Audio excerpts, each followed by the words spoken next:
Times ನ್ಯೂಸ್ಗೆ ಸ್ವಾಗತ. ಬಹುಶಃ ಇತಿಹಾಸದ ಪುಟಗಳಲ್ಲಿ ಮೊದಲನೇ ಬಾರಿ ಇದು ಶಾಶ್ವತವಾಗಿ ಉಳಿದು ಹೋಗ್ತದೆ. ಇಂಥ ಒಂದು ಕೆಟ್ಟ ಸರ್ಕಾರ ಬಹುಶಃ ಯಾರು ಕಾಣ್ಲಿಕ್ಕೆ ಸಾಧ್ಯ ಇಲ್ಲ. ಇದು ಜನತಾದಳ ಪಕ್ಷದ ಹಾಗೂ ಭಾರತೀಯ ಜನತಾ ಪಾರ್ಟಿಯ ಶಾಸಕರು ಹೇಳ್ತಾ ಇರ್ತಕ್ಕಂಥ ಮಾತಲ್ಲ. ಸ್ವತಃ ಕಾಂಗ್ರೆಸ್ನ ಸ್ವಪಕ್ಷೀಯರು ಇವತ್ತು ಸಾರ್ವಜನಿಕ ವಲಯದಲ್ಲಿ ಚರ್ಚೆ ಮಾಡ್ತಾ ಇದ್ದಾರೆ. ಬಂದು ಜನ ನಮಗೆ ಮತ ಹಾಕಿ ಗೆಲ್ಸಿದ್ದಾರೆ. 10 ಕೋಟಿ ರೂಪಾಯಿ ಅನುದಾನ ಕೊಟ್ಟಿದ್ದೀರಿ 2 ವರ್ಷದಿಂದ. ಈ 10 ಕೋಟಿ ರೂಪಾಯಿಯಲ್ಲಿ ಯಾವ ರಸ್ತೆ ಅಭಿವೃದ್ಧಿ ಮಾಡ್ತೀರಿ, ಯಾವ ಚರಂಡಿ ಮಾಡ್ತೀರಿ, ಯಾವ ಸರ್ಕಾರಿ ಕಟ್ಟಡವನ್ನ ಕಟ್ತೀರಿ, ಯಾವ ಶಾಲೆ ಕಟ್ಟಡಗಳಲ್ಲಿ ಏನಾದ್ರು ನೀರು ಸೋರ್ತಾ ಇದ್ರೆ ಅದನ್ನ ರಿಪೇರಿ ಮಾಡ್ಲಿಕ್ಕಾದ್ರೂ ದುಡ್ಡಿದ್ಯಾ ಅಂತಕ್ಕಂಥ ಜನ ನಮ್ಗೆ ಚೀಮಾರಿ ಆಗ್ತಾ ಇದ್ದಾರೆ. ಕ್ಷೇತ್ರದಲ್ಲಿ ಗೆಲ್ಸಿದಂತ ಜನ ಅಂತ. ಇದನ್ನ ಯಾರು ಹೇಳ್ತಾ ಇರೋದು? JDS ಪಕ್ಷದ ಶಾಸಕರಲ್ಲ, ಬಿಜೆಪಿ ಶಾಸಕರಲ್ಲ. 7 ಬಾರಿ 8 ಬಾರಿ ಶಾಸಕರಾಗಿ ಆಯ್ಕೆಯಾಗಿರ್ತಕ್ಕಂಥ ಅನುಭವಿ ಶಾಸಕರು ಅವರು ಜನತಾದಳ ಪಕ್ಷದಲ್ಲೇ ಇದ್ರು. ಸಿದ್ದರಾಮಣ್ಣ ಬಿಟ್ಟು ಹೋದ್ರು, ಸಿದ್ದರಾಮಣ್ಣ ನಂಬ್ಕೊಂಡು ಹೋದ್ರು. ಅವ್ರು ಹೇಳ್ತಾವ್ರೆ ಇವತ್ತು ಅಸಹಾಯಕರಾಗ್ಬಿಟ್ಟಿದೀವಿ, ಜನಕ್ಕೆ ಉತ್ತರ ಕೊಡಕ್ ಆಯ್ತಾ ಇಲ್ಲ, ಜನ ತೂಚಿ ಅಂತ ಉಗಿತಾವ್ರೆ. 2 ವರ್ಷದಲ್ಲೇ ಈ ವಾತಾವರಣ ಸೃಷ್ಟಿಯಾಗಿದೆ. ಇನ್ನ ನಮ್ಮ ಮಾಧ್ಯಮದ ಸ್ನೇಹಿತರು ನನಗೆ ಬಂಗಾರಪೇಟೆಯಲ್ಲಿ ಕೇಳಿದ್ರು, ಜನತಾದಳ ಪಕ್ಷದಿಂದ ಯಾವ್ಯಾವ ರೀತಿ ನೀವು ಹೋರಾಟಗಳನ್ನ ಕೈಗೆತ್ಕೊಂಡಿದ್ದೀರಿ. ಬೆಂಗಳೂರು ನಗರದಲ್ಲಿ ಅಧಿವೇಶನ ನಡಿಬೇಕಾದಂತ ಸಂದರ್ಭದಲ್ಲಿ ಫ್ರೀಡಂ ಪಾರ್ಕ್ ನಲ್ಲಿ ಒಂದು ಹೋರಾಟವನ್ನು ಮಾಡಿದ್ವಿ. ನಮ್ಮ ಪಕ್ಷದ ಬಹುತೇಕ ಶಾಸಕರು ಕೂಡ ಫ್ರೀಡಂ ಪಾರ್ಕ್ಗೆ ಭಾಗಿಯಾಗಿದ್ರು. ಒಂದು ಹೋರಾಟ 5 ಗ್ಯಾರಂಟಿಗಳು ಪ್ರತಿ ತಿಂಗಳು ಸಮರ್ಪಕವಾಗಿ ಕೊಡ್ತೇವೆ ಅಂತಕ್ಕಂಥದ್ದನ್ನ ಕಾಂಗ್ರೆಸ್ನ ಪ್ರಣಾಳಿಕೆಯಲ್ಲಿ ಕಾಂಗ್ರೆಸ್ನವರು ಮಾತನ್ನ ಕೊಟ್ಟಿದ್ರು. ಆದ್ರೆ ಇಲ್ಲಿವರೆಗೂ ಅದು ಸಮರ್ಪಕವಾಗಿ ಜನಕ್ಕೆ ರೀಚ್ ಔಟ್ ಆಗಿದ್ಯಾ, ಜನಕ್ಕೆ ಬಂದು ತಲುಪಿದ್ಯಾ ಅಂತಕ್ಕಂಥದ್ದು. ಸಂಸತ್ ಚುನಾವಣೆ ಬರ್ತದೆ, 6 ತಿಂಗಳಿಗೊಮ್ಮೆ ಗೃಹಲಕ್ಷ್ಮಿ ಯೋಜನೆ ಹಣ ಡೆಪಾಸಿಟ್ ಮಾಡೋದು. ಉಪಚುನಾವಣೆ ಬರ್ತದೆ, 6 ತಿಂಗಳಿಗೊಂದ್ಸಲಿ ಮತ್ತೆ ಹಣ ಡೆಪಾಸಿಟ್ ಮಾಡೋದು. ಮತ್ ಮುಂದೆ ZPTP ಚುನಾವಣೆವರೆಗೂ ದುಡ್ಡಿಲ್ಲ. ಅದೆಂತದ ಗೃಹಲಕ್ಷ್ಮಿ ಅಂತೆ, ಗೃಹ ಜ್ಯೋತಿ ಅಂತೆ, ಯುವನಿಧಿ ಅಂತೆ, ಬರೀ ಬೊಗಳೆ ಭಾಷಣ. ರಾಜ್ಯದ ಜನ ಕೇಳ್ತಾ ಇದ್ದಾರೆ. ಇವತ್ತು ಹೇಳ್ತಾರೆ ಉಪಮುಖ್ಯಮಂತ್ರಿಗಳು ನಾವೇ ತಿಂಗಳ ಕೊಡ್ತೀವ ಅಂತ ಹೇಳಿದ್ರು ಅಂತ ತಿರುಗಿಸ್ತಾರೆ. ಇವತ್ತು ಒಂದ್ ಕಡೆ ದೃಶ್ಯ ಮಾಧ್ಯಮ, ಪತ್ರಿಕಾ ಮಾಧ್ಯಮ, ಸಾಮಾಜಿಕ ಜಾಲತಾಣ, ಎಲ್ಲಾ ಮಾಧ್ಯಮಗಳು ಎಷ್ಟು ವೇದಿಕೆಗಳಿದೆ ಇವತ್ತು ಜನಗಳಿಗೆ. ಹಳ್ಳಿಗಳಲ್ಲಿ ಇವತ್ತು ಓದಕ್ಕೆ ಬರೀಲಿಕ್ಕೆ ಬರದೇ ಇರತಕ್ಕಂಥವನು ಕೂಡ ಇವತ್ತು ರಾಜ್ಯದ ಪರಿಸ್ಥಿತಿಗಳೇನಾಗಿದೆ ಅಂತಕ್ಕಂಥ ತಿಳುವಳಿಕೆ ಮೂಡಿಸ್ತಕ್ಕಂಥದ್ದಕ್ಕೆ ಇವತ್ತು ನಿಮ್ ಕೈನಲ್ಲಿ ಫೋನ್ ಇದೆ, ರೆಕಾರ್ಡ್. ಇಂಥ ಸಂದರ್ಭದಲ್ಲಿ ಜನ 100ಕ್ಕೆ 100 ನಾನೊಂದು ಮಾತು ಹೇಳ್ತೇನೆ. ಕಳೆದ ಸಂಸತ್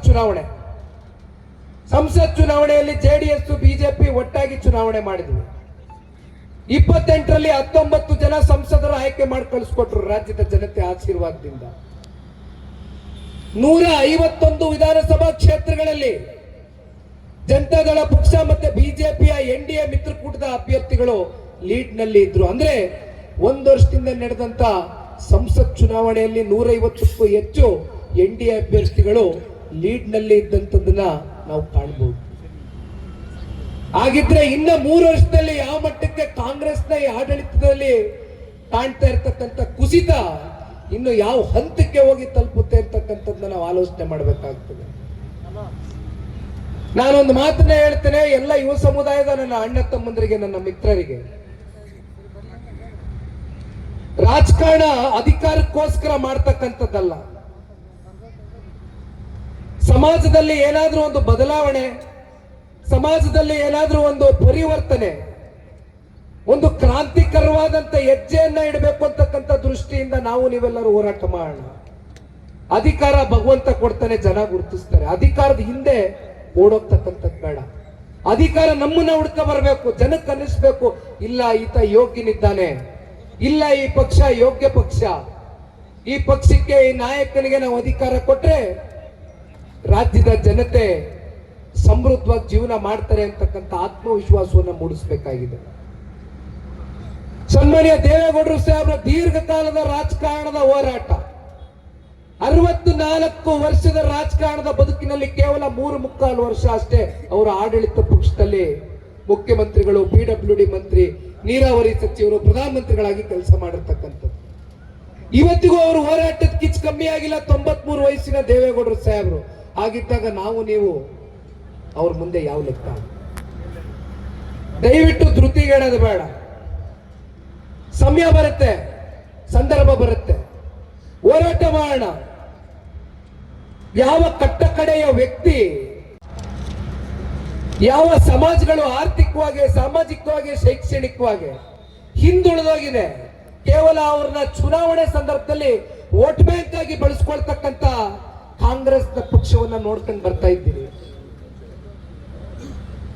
ಮಾತೆತ್ತಿದ್ರೆ ನಾವು SC STಗೆ ನ್ಯಾಯವನ್ನ ಕೊಡಿಸ್ತೇವೆ, ಅವೆರಡು ಹಿಂದುಳಿದಿರ್ತಕ್ಕಂಥ ಪರಿಶಿಷ್ಟ ಜಾತಿ, ಪರಿಶಿಷ್ಟ ಸಮುದಾಯಕ್ಕೆ ನಾವು ಶಕ್ತಿಯನ್ನ ನೀಡ್ತೇವೆ ಅಂತಕ್ಕಂಥದ್ದನ್ನ ಹೇಳ್ತಾರೆ.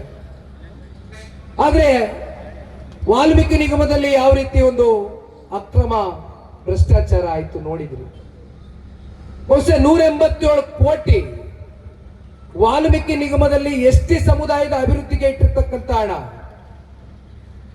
ಮೊದಲನೇ ಬಾರಿ ಬಹುಶಃ ಇತಿಹಾಸದ ಪುಟಗಳಲ್ಲಿ ಒಬ್ಬ ರಾಜ್ಯದ ಮುಖ್ಯಮಂತ್ರಿ ಸದನದ ಒಳಗಡೆ 187 ಕೋಟಿ ಅಲ್ಲ, ಅದೆಷ್ಟೋದು 80 ಕೋಟಿ, 87 ಕೋಟಿ ಅಷ್ಟೇ ಲೂಟಿ ಮಾಡಿರೋದು ಅಂತಾರೆ.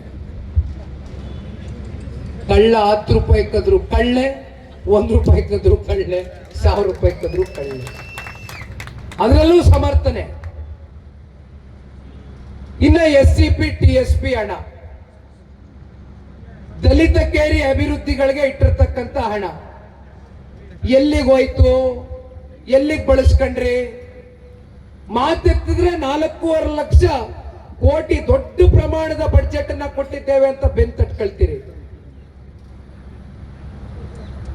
ಒಪ್ಕೊಂಬಿಡಿ ದಯವಿಟ್ಟು. ಈಗಾಗಲೇ ಹಿಮಾಚಲ ಪ್ರದೇಶದಲ್ಲಿ, ತೆಲಂಗಾಣ ರಾಜ್ಯದಲ್ಲಿ ಆರ್ಥಿಕ ಸುನಾಮಿ ಎದ್ದೋಗ್ತಾ ಇದೆ, ಎದ್ದೋಗಿದೆ. ಹಿಮಾಚಲ ಪ್ರದೇಶದಲ್ಲಿ ಇದೇ ಕಾಂಗ್ರೆಸ್ನ ಆಡಳಿತ.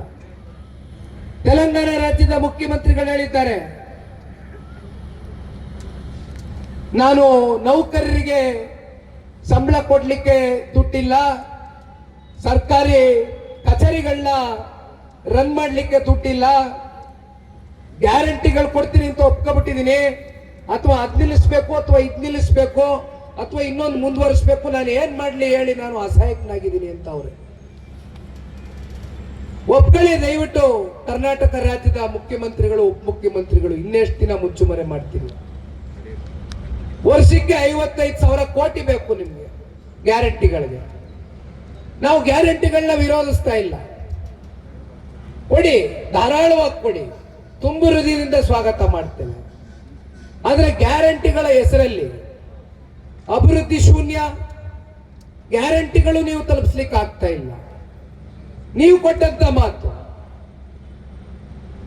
ಏನಾಗಿದೆ? ವಸತಿ ಯೋಜನೆ ಇಲಾಖೆನಲ್ಲಿ ಇತ್ತೀಚೆಗೆ ಏನಂತ ಹೇಳಿದ್ರು BR ಪಾಟೀಲ್ರು,